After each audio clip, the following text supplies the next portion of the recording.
Bom, então o arquivo que eu passei para vocês, para o nosso diálogo escatológico de hoje, é o massacre dos meninos de Israel.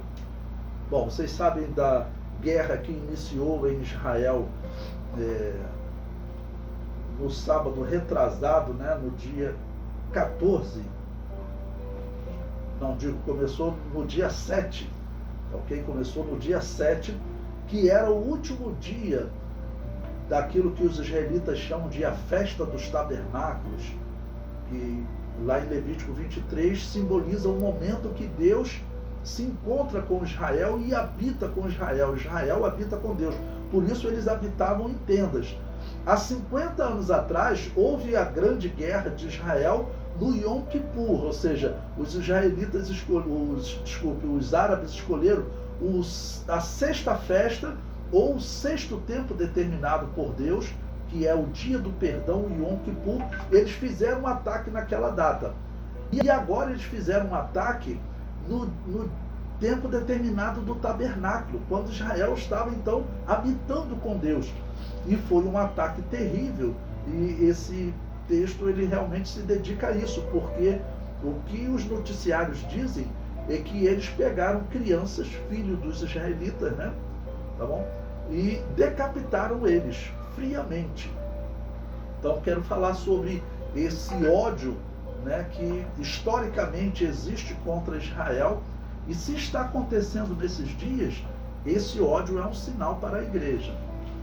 Então o comentário diz: o que conhecíamos pela história, os nossos olhos veem em aparelhos que trazemos em nossas mãos. Estou falando do ódio que os inimigos de Israel nutrem pelo povo escolhido de Deus. Povo que o Filho de Deus os salvará e reinará sobre eles por 1000 anos.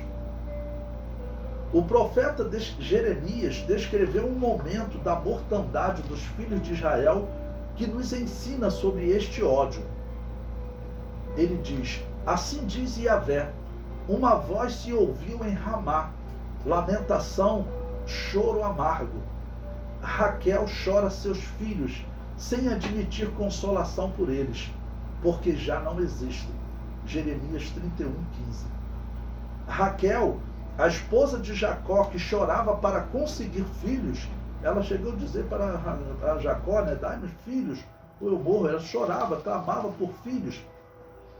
Passa a simbolizar as mães de Israel que choram pela perda de seus filhos. É por isso que Jeremias utiliza, né, Raquel, o próprio Deus diz, porque ela era a mulher amada de Jacó, da mão se tornou como aquele grande símbolo de mãe de Israel, né?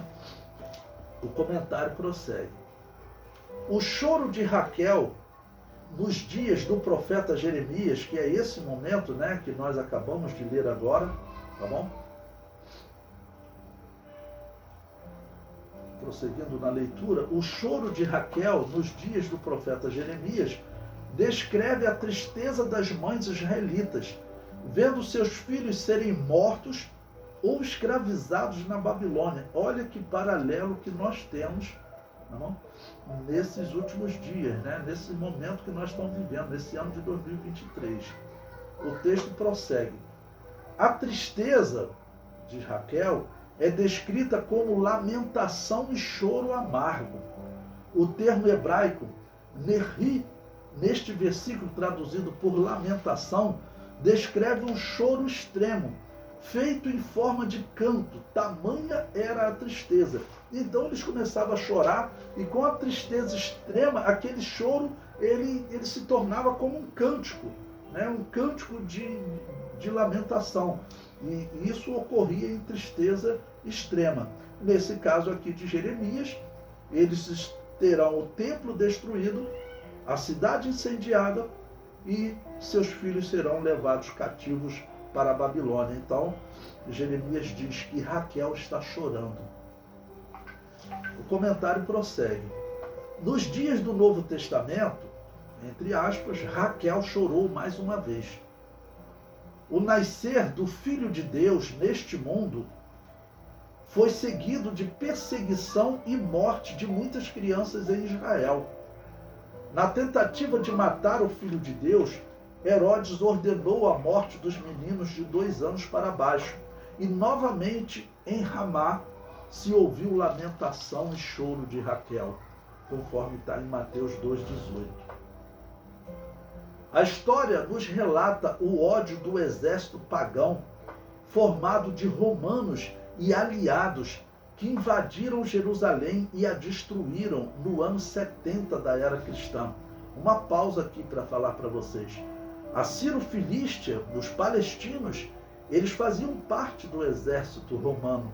Porque o exército romano, quando invadia o povo, ele pegava aliados próximos, né? Então, os árabes, todos os que habitavam ao redor de Israel, participaram, porque eles iriam guerrear e tinham a chance de participar do saque que seria feito em Jerusalém. Tá bom? Então, no ano 70 é o ano da destruição de Jerusalém, que Jesus profetizou: quando vir de Jerusalém cercado, sabei que é chegada a sua desolação. Né? E Jesus Cristo diz que os gentios pisarão a cidade santa até que se complete o tempo dos gentios. Bom, o tempo dos gentios, nós sabemos que se completará após o arrebatamento da igreja, durante a grande tribulação. Tudo isso que nós estamos vendo acontecer em Israel hoje é um preparativo para a grande tribulação. É o que a Bíblia chama de princípio de dores. Mas retornemos ao ano 70. As crianças recém-nascidas eram arrastadas e suas cabeças batidas em alguma madeira ou pedra. Mulheres grávidas tinham as suas barrigas rasgadas e o feto era arrancado e cravado na espada. O historiador judeu Flávio Joséfo nos diz que o sofrimento de Raquel, entre aspas, foi tão grande que teve mulher que assou e comeu a carne do próprio filho. Então pense, se Jeremias estava falando de Raquel chorando, nos dias do nascimento de Jesus, novamente foi dito que Raquel estava chorando. Agora, na destruição de Jerusalém, simbolicamente, Raquel teve que se alimentar da carne do seu próprio filho. Isso é contado pelo historiador Flávio Joséfo. O texto prossegue. Na conquista da última fortaleza, chamada de Massada, os soldados israelenses, para que ninguém fosse escravizado pelos romanos, mataram as mulheres e depois os filhos. Joséfo nos relata que apenas 5 filhos de Raquel escaparam, protegidos por 2 mulheres, porque os homens cometeram suicídio, né? Tá bom? Então escaparam 5 crianças, 5 filhos que estavam dentro dessa fortaleza. Os outros foram todos mortos pelos pais. Os pais, né, os soldados, mataram as suas esposas e mataram os filhos e foram cometendo suicídio. Tá bom? E sobraram então essas 5 crianças que eu digo são simbólicas. O comentário prossegue. Nossa geração, agora de 2023, né, cresceu ouvindo contar a história recente do choro de Raquel na Segunda Guerra Mundial, onde cerca de 6 milhões de filhos morreram nas mãos nazistas. Nós, os brasileiros, sempre olhamos para a história de Israel com carinho especial. Afinal, nossa história tem uma profunda ligação com os descendentes de Abraão, Isaque e Jacó. O nome Brasil deriva de um judeu chamado Barzilai, que negociava madeira na nova terra descoberta pelos portugueses. Os negociantes começaram a chamar uma certa madeira vermelha de pau de Barzilai, que foi mudando com o tempo para pau-brasil, de onde vem o nome Brasil. Logo, podemos afirmar que o nome Brasil aparece na Bíblia, pois Barzilai aparece servindo a Davi, em 2 Samuel 17, versículo 27 a 29. É um nome comum em Israel, e esse homem, né, vivendo agora nos anos 1500, ele acabou dando esse nome ao Brasil. Quem não sabe, o Brasil, o nome Brasil, ele deriva de um nome de um judeu chamado Barzilai, que era comum na Bíblia. O comentário prossegue.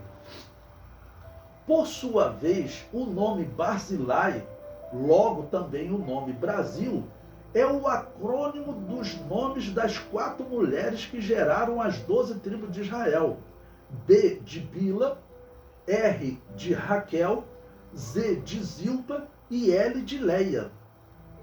Lembrando que Brasil se escrevia com Z, ou seja, o nome Brasil, irmãos. Tá bom? O nome Brasil, eu acredito mesmo que o Brasil ele tem um significado especial no coração de Deus também, porque o Brasil traz essa característica. O nome Brasil é o acrônimo, lembrando que em hebraico eles usavam só consoantes, né? Então o A, o I, ok? De Brasil, eles são acrescentados historicamente para explicar o som do original hebraico.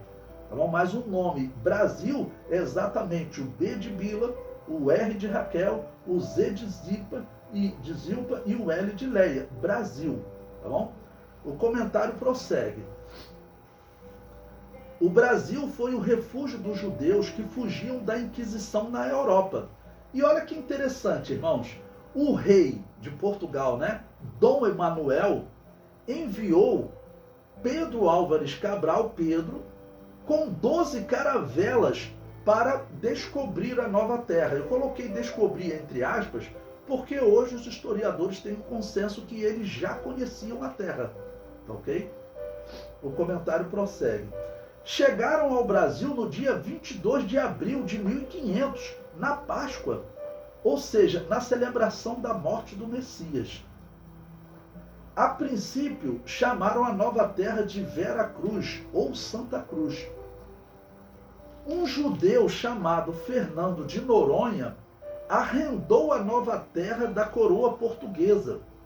E assim, entre 1502 e 1517, o Brasil foi administrado por um judeu. Os portugueses, irmãos, eles entregaram a administração do Brasil a esse judeu Fernando de Noronha. E quando nós vamos estudar a história dos judeus no Brasil, irmãos, é uma história muito extensa. Eu estou aqui pegando alguns exemplos para nós vermos como o Brasil é importante para a história de Israel. Tá bom? O comentário prossegue. O Brasil teve participação decisiva na recriação do Estado de Israel, logo após a Segunda Guerra Mundial, quando o brasileiro Oswaldo Aranha presidiu a Assembleia da ONU, que decidiu pela criação do Estado de Israel em 1947. Em 1973, no dia do Yom Kippur, os árabes invadiram a Terra Santa, mas Israel conseguiu vencer essa guerra, que era a maior que o recém-Estado judeu havia enfrentado. Em 2023, eles, os terroristas, né, tá bom? Escolheram a festa dos tabernáculos para fazer o seu ataque. O Yom Kippur, da guerra de 1973, simboliza Israel recebendo o perdão de Deus. E tabernáculos simboliza Israel habitando com Deus. Lá de Levítico 23, se vocês lerem, é o 6º e o 7º tempo determinado por Deus. O 6º tempo determinado, Yom Kippur, é o momento do perdão. Yom Kippur significa dia do perdão. E o 7º tempo determinado é o tempo determinado dos tabernáculos, que significa, depois de perdoados, eles habitam com Deus. E olha, os terroristas escolheram essa data agora para esse segundo ataque, que foi terrível. O comentário prossegue. Estamos presenciando o mesmo ódio histórico se manifestando contra Israel. E acompanhamos atônitos o Brasil se negando a classificar o Hamas como um grupo terrorista. Os noticiários dão conta de 40 crianças que foram decapitadas diante dos pais. E mais uma vez, Raquel chora os seus filhos. Esse não é um ódio humano, é um ódio espiritual que persegue os descendentes de Abraão há cerca de 4.000 anos. Bom, porque nós estamos há 5.994 anos da criação de Adão e estamos há 3.994 anos do chamado de Abraão. E estamos a 1994 anos da morte de Jesus. Ou seja, estamos num período muito significativo.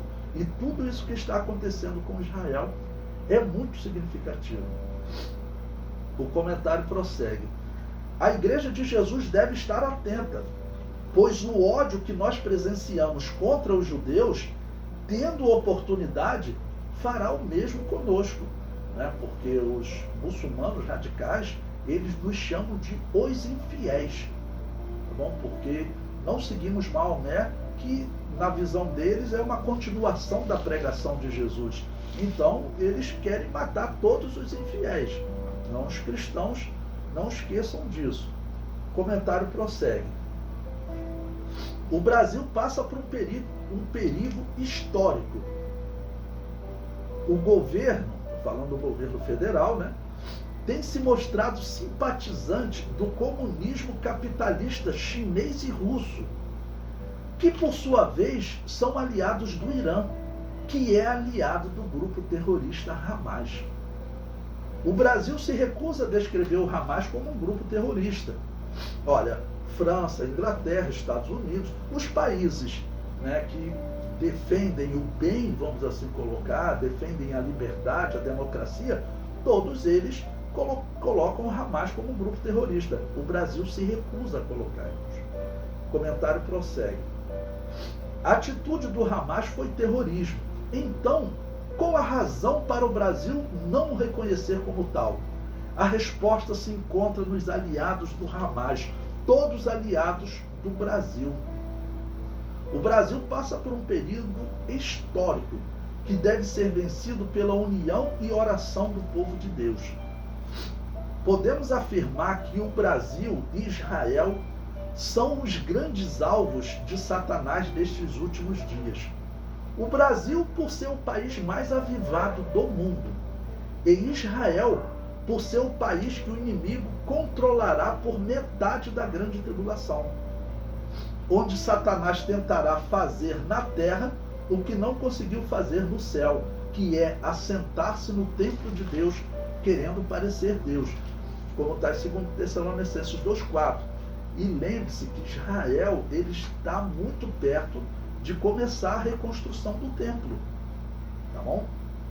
Então é um momento escatológico muito importante. O comentário prossegue. Por fim, devemos olhar para Israel com um olhar escatológico.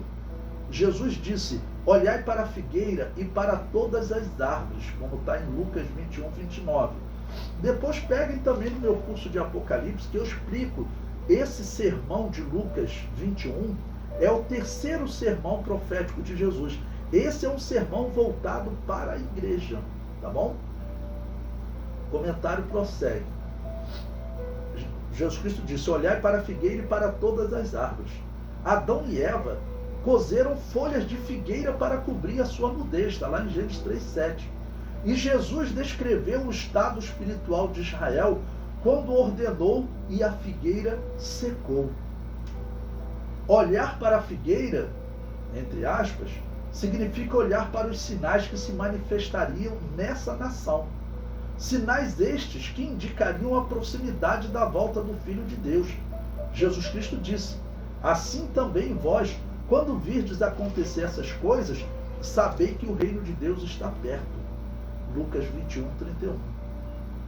Jesus prossegue exortando os cristãos a vigiar e orar para que sejamos dignos de evitar todas essas coisas que hão de acontecer e de estar em pé diante do Filho do Homem. Lucas 21, 36, que é a conclusão desse sermão profético específico feito para a igreja. E eu concluo com assim seja, tá bom? E digo, muitos dos santos e profetas desejaram ver o que nós vemos, e eles não viram. Estou falando de santos e profetas de 100 anos atrás, 200 anos atrás, 300, 1.500 anos atrás, 1.900 anos atrás, que gostariam de ver esses eventos que nós estamos testemunhando hoje. Israel perto de construir o templo, né? Israel envolvido em uma guerra, e a igreja de Jesus sempre pregou que o anticristo se manifestaria em meio a uma guerra, irmãos, né? Em que Daniel disse que estavam, nas 70 semanas, ele diz que estavam determinadas guerras, tá ok? E o anticristo então surgiria fazendo uma aliança com muitos por uma semana. Segundo essa profecia de Daniel, que Jesus Cristo disse: quando ouvirdes de que falou o profeta Daniel, da abominação estar no lugar santo, quem lê, que entenda. Então, Jesus Cristo confirmou que essa profecia de Daniel é futura, né? Esse anticristo, ele vai, então, colocar uma abominação desoladora no lugar santo, que é uma parte do templo. E olha, irmãos, o templo foi destruído lá no ano 70. A nossa geração é a primeira geração que pode ver o templo reconstruído quase 2000 anos depois. Então, isso tudo é muito significativo para nós. E vejamos outros sinais que estão acontecendo em Israel. Por exemplo, nasceu uma novilha vermelha, sem mancha. Irmãos, há quase 2000 anos isso não acontecia em Israel. E por que isso é um sinal? Porque em Números 19, Deus determinou que os sacerdotes e o templo, para funcionar, para ser consagrado, eles precisavam de uma novilha vermelha sem mancha. Então, Deus controlou a história. Israel não teve como consagrar sacerdote nos últimos 2000 anos. Esse é um dos exemplos do que nós estamos vendo acontecer com Israel. Então, irmãos, essa guerra que está acontecendo agora com Israel, que começou no dia 7, né? No dia 7, no último dia dos tabernáculos, essa guerra, ela faz parte do que Jesus Cristo diz, né? E ouvireis de guerras e rumores de guerra, mas saibam que isso ainda é o princípio de dores. Ainda é o princípio de dores. E o que a igreja de Jesus sempre pregou, e o que eu continuo pregando, e que vocês continuem pregando, é que a profecia é clara, que Jesus Cristo disse que nós seremos tirados antes. Por isso, veja, nesse sermão profético para a igreja, ok? Ele diz que nós devemos buscar, vigiar e orar para sermos achados dignos de evitar todas essas coisas. Né? Por quê? Porque a última das 70 semanas de Daniel, que é a grande tribulação, ela é um retorno à lei do Antigo Testamento. Ela se cumpre quando a igreja conclui a sua obra aqui na terra e é tirada dessa terra, né, através do arrebatamento da igreja. Ok? Então, eu separei esse artigo aí para nós analisarmos.